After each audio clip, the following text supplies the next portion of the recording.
अहो 10 वर्षापूर्वी बांधलेलं पाडून बंगला म्हणते काही घेणं आहे का?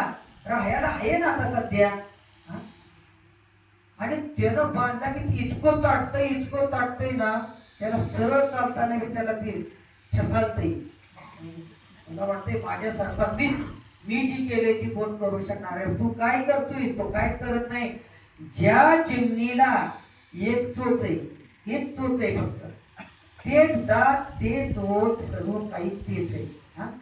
आपल्याला सर्व 5 बोट दिले, ती हात दिल्या, सर्व काही नीटनेटकं दिलंय.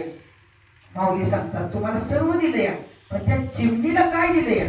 काहीच नाही. पण ती सुद्धा पिल्लासाठी किती अट्ठासाने ती घरटे बनवते, किती सुंदर बनवते. ते जर तुम्हाला खोलायचं म्हणलं, पाळायची उच काटायचं म्हणलं, पाडायचं म्हणलं, तिचं जमल का? तुम्ही किती प्रयत्न करा घरटं खोलायचा, एक काडी खोलाय गेला तुम्हाला ती खोलू शकणार नाही. तुम्ही होती तसं ती करू शकणार नाही. तसं तुम्ही केवढा बंगला बांधला, जीसीबी लावला की त्याला धड पडू शकत